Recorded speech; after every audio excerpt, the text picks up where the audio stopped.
This time, dadako na po tayo sa ating pong pag-aaralan, sa ating pong pagpapalakasan, sa ating pong pagsasalo-salo sa salita ng Panginoon. Psalm chapter 61, please. Psalm chapter 61. Babasahin ko po ang ilang mga talata dito po sa Psalm chapter 61. Hear my cry, O God, attend unto my prayer. From the end of the earth will I cry unto thee. When my heart is overwhelmed, lead me to the rock that is higher than I. For thou hast been a shelter for me and a strong tower from the enemy. Let us pray. Our gracious, loving God, our Father in heaven, thank you so much for this beautiful morning. Thank you po for another opportunity of hearing thy precious words. Lord, may you again empower your humble servant. Thank you for this ministry and thank you for trusting me, O God, sa ministry na kung saan ang pinaka-objective ay ang maparangalan ka at mapalakas ang bawat isa. Nawa, gamitin mo rin po ito sa patuloy na pag-aakay at paglalapit ng kaluluwa sa iyo. I pray, O Lord, that you will again bless your people. Guide me, Heavenly Father, sa pamagitan po ng iyong banal na Espiritu. Please, give me wisdom. Nawa, Panginoon, maibahagi ko po ng maliwanag ang iyong mensahe upang ang sino mang nangihina ngayon ay mapalakas. Sino mang medyo may confusion, Panginoon, ay magkaroon ng sagot sa kanilang isipan. Ano man po ang presenting sitwasyon po namin sa buhay. I pray that once again, gagamitin mo po ang iyong humble servant para po maging daluyan ng iyong pagpapala. Again, I would like to commit to you this Bible sharing, O Lord. For all of these things I ask and pray in Christ's most holy name. Amen. Amen. So again, good morning po sa ating mga giliw na taga-subaybay at salamat din po sa mga kapatiran, kaibigan at mga taga-subaybay po natin na marahil po ay nasa ibang bansa. Naway pagpalain po tayo ng ating pong maging pag-aaral ngayon. So again, uulitin ko po ang ating teksto. Psalm chapter 61 verses 1 to 3. Okay, ang sabi po ng verse number 1, Hear my cry, O God, attend my prayer. From the end of the earth will I cry unto thee. When my heart is overwhelmed, lead me to the rock that is higher than I. Gustong-gusto ko po itong verse number 2, mga kapatid, sapagkat dito po tayo sa sentro ngayon, and I can say na ito pong talatang ito ay napakahalagang paalala ng Diyos sa akin at marahil sa bawat isa ngayon. Ang sabi po ng verse number 3, For thou hast been a shelter for me, and a strong tower from the enemy. Tinataya po mga kapatid na ang sulat na ito ni David ay kanyang naisulat sa kalagayan na siya po ay nasa difficult time. Ang ibig sabihin po, meron pong unpleasant and unfavorable na sitwasyon na kanya pong pinagdadaanan. Marami po ang nagsasabi na ang panulat na ito ni David ay sa kalagayan, remember the rebellion of Absalom, mga kapatid, na talagang hindi po biro ito. Ang record po niyan ay naisulat sa Book of Samuel. Okay? Doon sa punto na parang ito pong si Absalom sa kanyang rebellion, kinuha po niya yung puso ng mga tao at talagang siya po'y nag-attempt na yung pong to take the throne from his father. Yun yung pagkainaral nyo naman, bahagi po ng consequence ng naging masasabi po nating kasalanan at problema po ni David. That is actually my view patungkol sa bagay na yan. Okay? So kaya masasabi natin na naobliga po si David na siya po'y lumayo, na siya po ay talagang umalis. Ano po? At yun po yung pinaka masasabi nating moment that he felt lonely, naramdaman po niya yung talagang parang siya po'y nag-iisa, rejected, at sobrang overwhelmed, mga kapatid. Yun po ang po pwedeng magpaliwanag sa sinabi po ng ating talata, from the end of the earth will I cry unto me. So, yun po ang ilang idea po na gusto ko pong ibigay sa bawat isa sa atin. Ang ating pong pag-aaral na ito ay magpapaalala kasi gusto ko nga po yung mga words na ginamit. Kumbaga, yung pong verse 2 pa lamang, po pwede nating i-consider po na yan po ay patungkol sa kanyang problema, patungkol sa kanya pong pressure, at patungkol sa kanya pong prayer. Okay? Ang ating pong verse, particularly verse number 2, is about his problem, it is about his pressures, and about his prayer. Pansinin niyo pong muli ang sabi ng verse number 2. From the earth, from the end of the earth will I cry unto thee. Okay? Ang sabi, when my heart is overwhelmed, lead me to the rock that is higher than I. So naririto po ang masasabi nating problema po, yung pong matinding pressure, at ganun din ang kanyang matinding prayer. So dito tayo iikot at magbibigay pansin, at gusto ko pong i-share sa inyo ang mensahe na pinamagatan ko pong when you are down. When you are down. When you are in trouble. When you are overwhelmed. So ito po ang ating pong pinaka-konsepto. Ang idea po o ang ibig sabihin po ng salitang overwhelmed, mga kapatid, ito po ay nagbibigay ng idea, being faint, covered with heaviness, discouraged, sa madaling salita, exhausted, emotionally and spiritually. Yan po yung kanyang kalagayan. Kaya po sa ilang mga talata sa Biblia, katulad nung sinabi niya sa Psalm chapter 42, verse number 5, Why art thou cast down, O my soul? Diba? So, siya po ay nakaramdam din po ng takot, nakaramdam din po ng tinatawag nating pangamba. So, yun po, mga kapatid. Yung idea po na talagang from the end of the earth will I cry unto thee. Ito po ay sa konsepto na siya po ay lumayo at talagang problemado po siya, mga kapatid. Nung sinabi pong siya ay overwhelmed, ang ibig sabihin, siya po'y pagod na, nangihina na talagang bigat na bigat, mga kapatid, discouraged, at talagang exhausted sa usapang pangdamdamin at pang-spiritual. So, I actually emphasize this because my intention is that if we are in that situation right now, I want this message to be an encouragement to you. Yes, that is my intention. I want to encourage everyone because I believe, like David, dumadaan tayo sa mga kalagayang yan. Pero gusto ko po yung sinabi niya doon po sa huling bahagi. Nung sinabi niya, when my heart is overwhelmed, lead me to the rock that is higher than I. Of course, pag pinag-usapan po natin yung idea na lead me to the rock speaks of God Himself. Diba? Ibig sabihin, ang Panginoon mismo yon.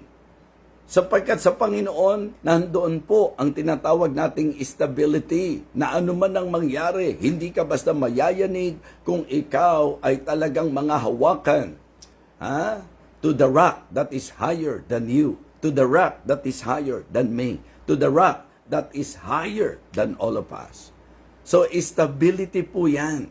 Mga kapatid, I can say, it speaks of stability, masasabi po nating strength, di ba? Safety, security. Yung idea po nung sinabing, Thou art my shelter, di ba? Sabi po doon sa verse number 3, For thou hast been a shelter for me, and a strong tower from the enemy. So, nung sinabi po niya, lead me to the rock that is higher than I, ito po ay pumapatungkol sa kanyang sarili. At ito'y may kinalaman sa tinatawag nating stability, yung pagka naguguluhan ka na, ang kailangan maging stable ka eh. Tama po? Yung safety.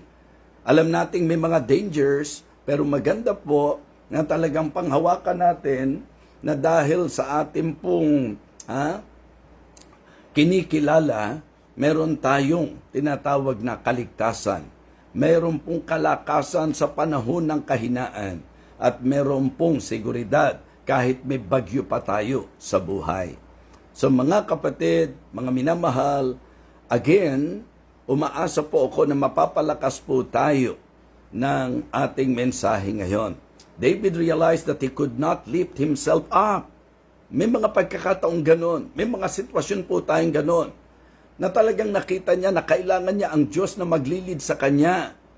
Yung Diyos na kung saan mas mapangahawakan po niya. Mga kapatid, mga kaibigan, sa lahat ng sitwasyon natin sa buhay, ito man po'y problema, ito man po'y pressure, sasabihin ko po sa inyo na ang po pwede nating panghawakan ay walang iba kundi ang Panginoon. Siya po ay nakikinig sa bawat nabibigatan. Kumbaga, talagang welcome sa Panginoon na kung tayo po ay nasa matinding discouragement, just kneel down, pray, and talk to God. Ito po'y mensahe na magpapaalala sa atin na sa lahat ng mga pagsubok sa buhay, ang Diyos ang ating pong po pwedeng maging refuge. Magandang makita at ma-realize po natin na kung na-overwhelm tayo sa sitwasyon natin because of the problems, because of pressures, mga kapatid, magandang ma-realize natin na nung sinabi po niya, lead me to the rock that is higher than I, because God is higher than all our peers, God is higher than all our failures, and sad and bad feelings. Yan po ang dapat maintindihan. So, when you are down, ano ang dapat nating gawin? Diba? May mga ganun tayong katayuan eh. Yung bigat na yung puso natin, diba? Yung, kumbaga mga kapatid, ang pinaka-temptation na is for us to give up. Diba? For us to go away, for us to give up. Yung hindi ka na matuto, ano ba ang dapat kong gawin? Confused ka na, ano ba ang dapat mong gawin? Hanggang sa naduduwag na po tayo, natatakot na po tayo. Mga minamahal, maganda po na ating makita sa idea po ng ating mensahe na niliwanag ko po sa inyo. Problem is real.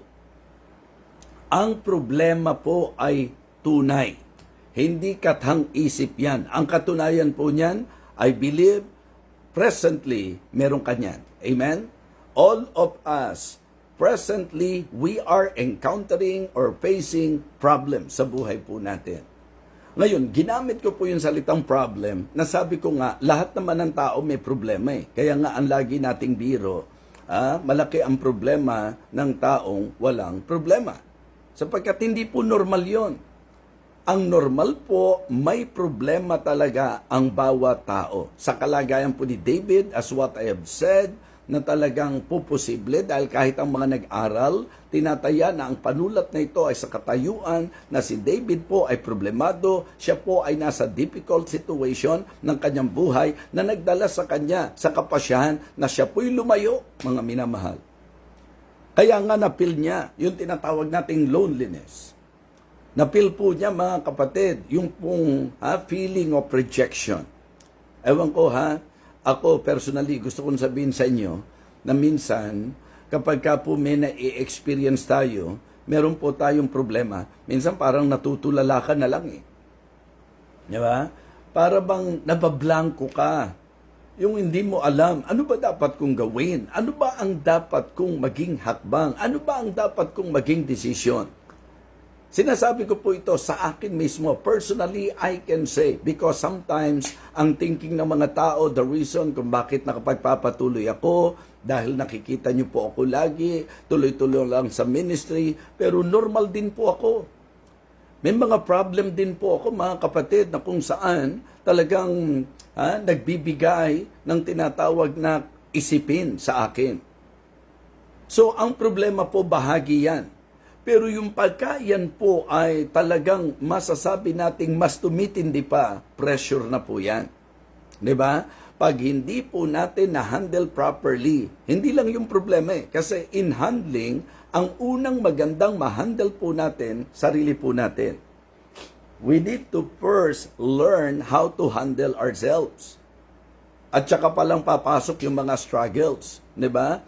Hindi kailanman ma-handle mo ang problema ng maayos kapag hindi mo natutunang i-handle ang sarili mo muna.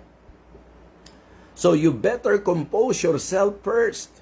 Again, ang problema, lahat ng tao meron yan. Mga pastor, lahat ng pastor meron yan. Mga manggagawa, lahat ng manggagawa meron yan. Mayayaman, lahat ng mayaman meron. Lahat ng uri ng tao may problema, mga kapatid. Pero ang pinag-uusapan po natin, lalo na po sa ating tekstong binasa, ito pong problema ni David ay hindi po magaan. Diba? May kinalaman po ito sa kanyang anak. May kinalaman po ito sa kanyang masasabi nating relasyon sa kanya pong anak. Sapagkat alam naman natin ang story na si Absalom, siya po'y nagrebelde to the point na nang impluwensya po ng iba, mga kapatid, at masasabi nating hindi po biro na ninasa po niya na talagang maagaw po niya ang trono. Rebellion. Maybe sa buhay natin, sabi ko nga sa conference, di ba? Yung pong realidad na yung mga pastor, titingnan po natin, masaya na magkakasama sa conference, na sa totoo lang, may mga pinagdadaanan. Di ba? Not necessarily sa pastor, sa lahat sa atin. Sometimes, people are thinking that we are okay because nakikipagtawanan po tayo, di ba? Nakikipag-fellowship tayo, in fact, nakikipagbiruan po tayo, but deep within our heart, wounded po tayo, and then may sadness po, mga kapatid. And you know what? Sa naging kalagayan ni David, hindi lang natin makikita dito ang usapin na talagang problema. Sabi nga po sa Psalms, di po ba, sa verse 19 ng chapter 34, Psalm 34:19, many are the afflictions of the righteous. So imagine po, sabi po ng psalmist, many are the afflictions of the righteous. Kaya huwag niyo pong iisipin pagka nagsiserve kayo sa Panginoon, huwag niyo iisipin na pagka kayo po'y Christian, huwag niyo pong iisipin na kapag tayo po ay talagang maayos sa Panginoon, ang ibig sabihin na nun, wala na po tayong mga sakit at mga titiisin. Malinaw po ang sabi ng Panginoon mismo, John 16:33, remember, dito sa mundong ito, marami tayong tribulation. Okay? In the world, ye shall have tribulation. So, ang problema po ay bahagi ng buhay. Pero pag hindi na-handle ang problema at ikaw ay nagpadala sa problema, naku, ito po ay nagiging pressure. Diba? So, kaya sabi ko sa inyo kanina, inuna ko na po, this is about the problem of David, the pressures of David. Yung salitang, my heart is overwhelmed. Diba? Ibig sabihin, matinding kabigatan na po yan. So kaya posible as you listen to this message, you are in that situation na hindi lang problema or masasabi po natin hindi mo na-handle properly ang problema at heto ka ngayon, napakabigat, ito'y pressure na sa iyo. Diba? Pressure na para sa iyo. Mga kapatid, mga minamahal, importante po na ngayong sandaling ito, pag-isipan nating mabuti. Diba? When the psalmist said, my heart is overwhelmed, as what I have shared, mga kapatid, sinasabi niya na ako'y pagod na hinang-hina na ako, nabibigatan ako, discouraged ako, exhausted na ako, drained ako. Maaaring ganun po ang presenting sitwasyon natin. Na ang tingin ng iba, okay lang, pero ikaw, yun yung pinakamahirap na kalagayan. Yung confused ka, and then naduduwag ka na, and then because of that, ang talagang gusto mo nang gawin is to quit, to give up, mga kapatid. But please, let me remind you that quitting or giving up is not the solution to every problem. May problema ka, magkukwit ka, may problema ka, di ba, lalayo ka, hindi yun ang solusyon. Mga kapatid, dito papasok ngayon ang pinakasentro natin. Ano po yun? The prayer of David. The prayer of David. So nakita natin the problem of David, the pressures of David. Pag sinabi natin pressure, hindi lang to basta problema, kundi talagang mabigat na problema. Pag sinabi natin pressure, yun talagang sobrang nakakaapekto na sa atin. Pag sinabi natin pressure, ito yung nagpapahina sa atin na talagang inuubos ang lakas natin. Kumbaga, nagiging rason kung bakit na-drain tayo, na-exhaust tayo, mga kapatid. Yun yung idea ng pressure. Yung bang ang pakiramdam mo, parang di mo alam kung anong dapat mong gawin. Yung pakiramdam mo parang helpless, parang wala nang solusyon. Alam naman po natin sa usaping Kristiyano, hindi po pwedeng ang problema walang solusyon. Kaya po para hindi maging pressure doon sa estado o sa stage na problema pa lang, gawin mo na ang dapat mong gawin. And I believe ito pong isiniyer ng ating pong talata ay magandang paalala sa bawat isa sapagkat ang sabi niya, when my heart is overwhelmed, lead me to the rock that is higher than I. Ito po ang dapat maging prayer natin. Kung tayo po'y bigat na bigat, kung tayo po'y hirap na hirap, kung tayo po'y gulong-gulo, kapag tayo po ay parang bibitaw at bibigay na, maalala po natin that the solution is not quitting, the solution is not to give up, the solution is not, sabihin natin mag-blame tayo ng iba. The right thing to do and the best solution is to kneel down and acknowledge that in all situations in life, meron pong rock that is higher than I. Amen? Mga kapatid, nilinaw ko sa inyo that the rock speaks of God Himself. Nang talagang pinag-uusapang rock dito, Panginoon. Di ba? Nilinaw ko na ang stability, yung pong security, safety, strength, yan po ang ating pong pwedeng panghawakan sa ating pong kinikilala na talagang Panginoon. Ang sabi nga po ng verse number 3, mga kapatid, verse number 3, for thou hast been a shelter for me. Tingnan nyo po, ang idea po ng statement ng psalmist, for thou hast been a shelter for me, a strong tower from the enemy. Diba? So, ibig sabihin, kahit ikaw at ako, kung magpapakatotoo tayo, how many times na nagka-problema tayo? And how many times na nakapil tayo ng pressure? Pero sa lahat ng naging sitwasyon natin, sa mga nakaraang problema at naging sitwasyon natin, sino po naging shelter natin? For thou hast been a shelter for me, and a strong tower from the enemy. Ang ibig sabihin, gaano man katindi ang problema, gaano man kabigat yan, meron pong shelter na kung saan in our, di ba, experiences, sa mga naranasan natin, God has been a shelter for us. So, gusto ko po yung idea na yon. Di ba? Lead me to the rock that is higher than I. For thou hast been a shelter for me, and a strong tower from the enemy. May mga pagkakataon po, kaya dito pumapasok talaga, issue talaga ng buhay Kristiyano, faith. Hindi talaga sight. Samantalang nakatingin ka sa laki ni Goliath, takot ang babalot sa pagkatao mo. Samantalang ikaw ay nakatingin sa problema mo at sa pressure sa buhay mo, takot ang mananaig sa iyo. So kaya importante po na meron tayong shelter.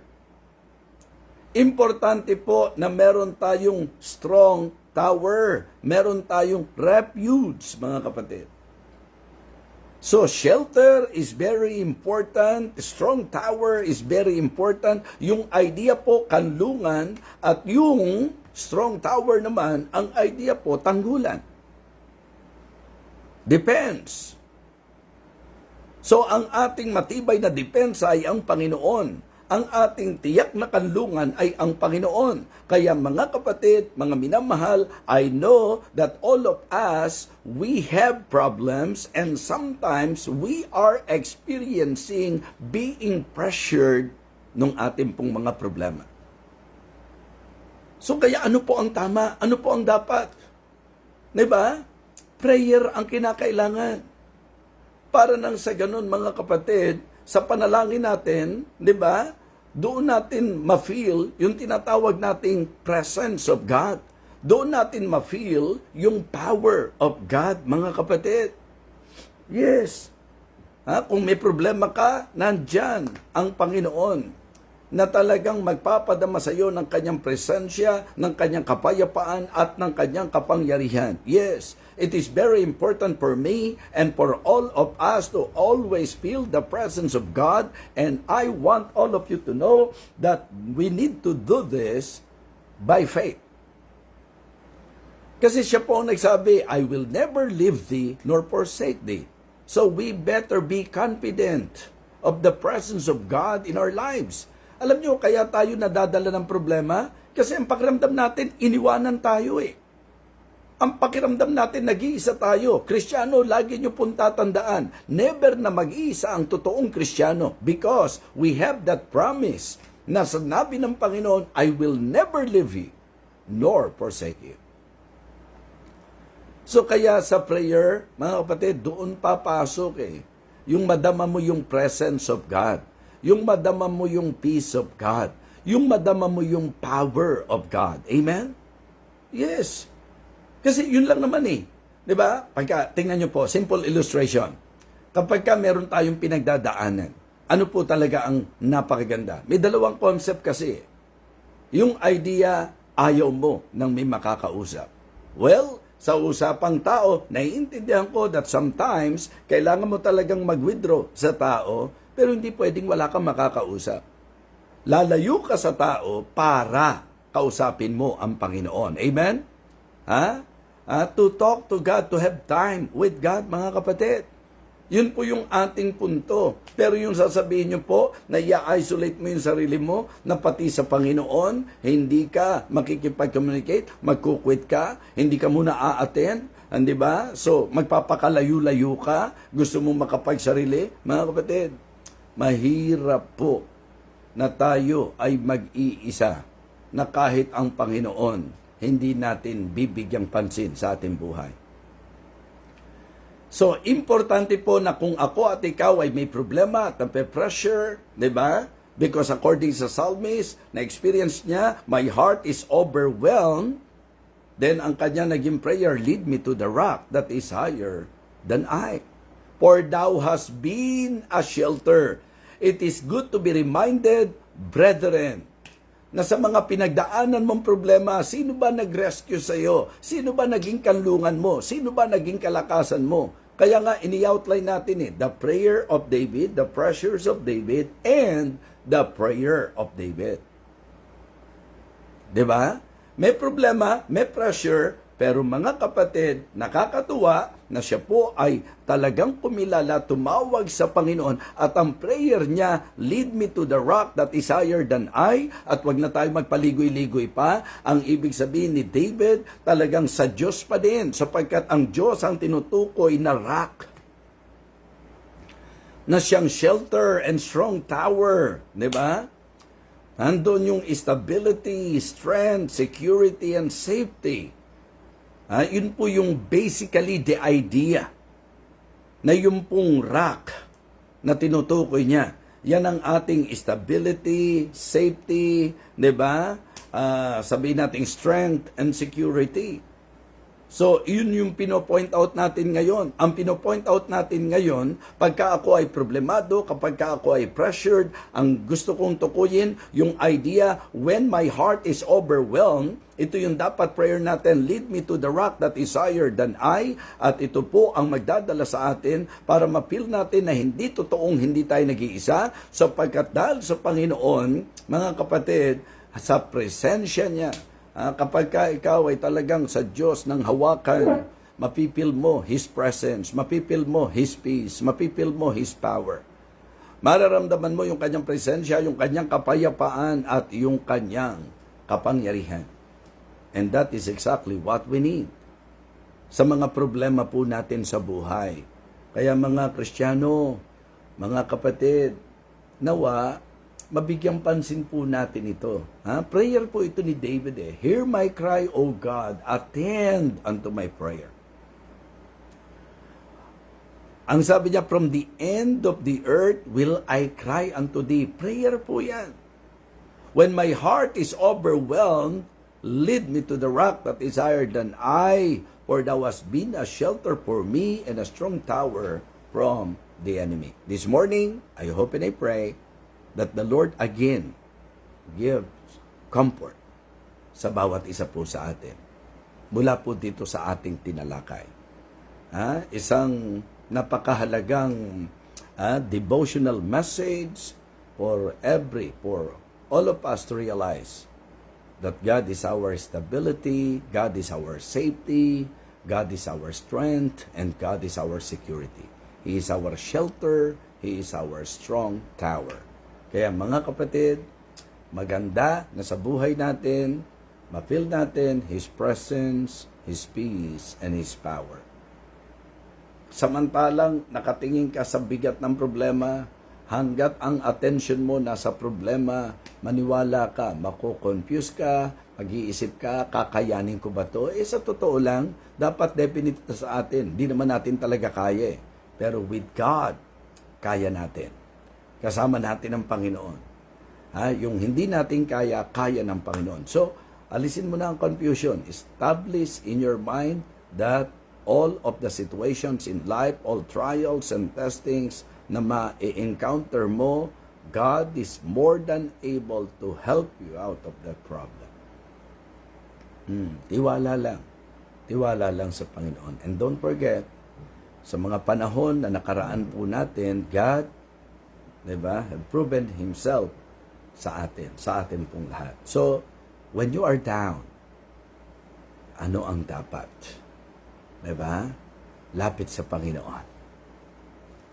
Come to God, call on God, mga kapatid, and cry to God. Siya ang pwede nating panghawakan. Siya ang shelter at strong tower natin. Pagka tayo po'y na-overwhelm, ang maging prayer natin, lead me to the rock that is higher than I. Remember God. Remember that He is the rock. Diba? Higher than our fears, our failures, and sad and bad feelings.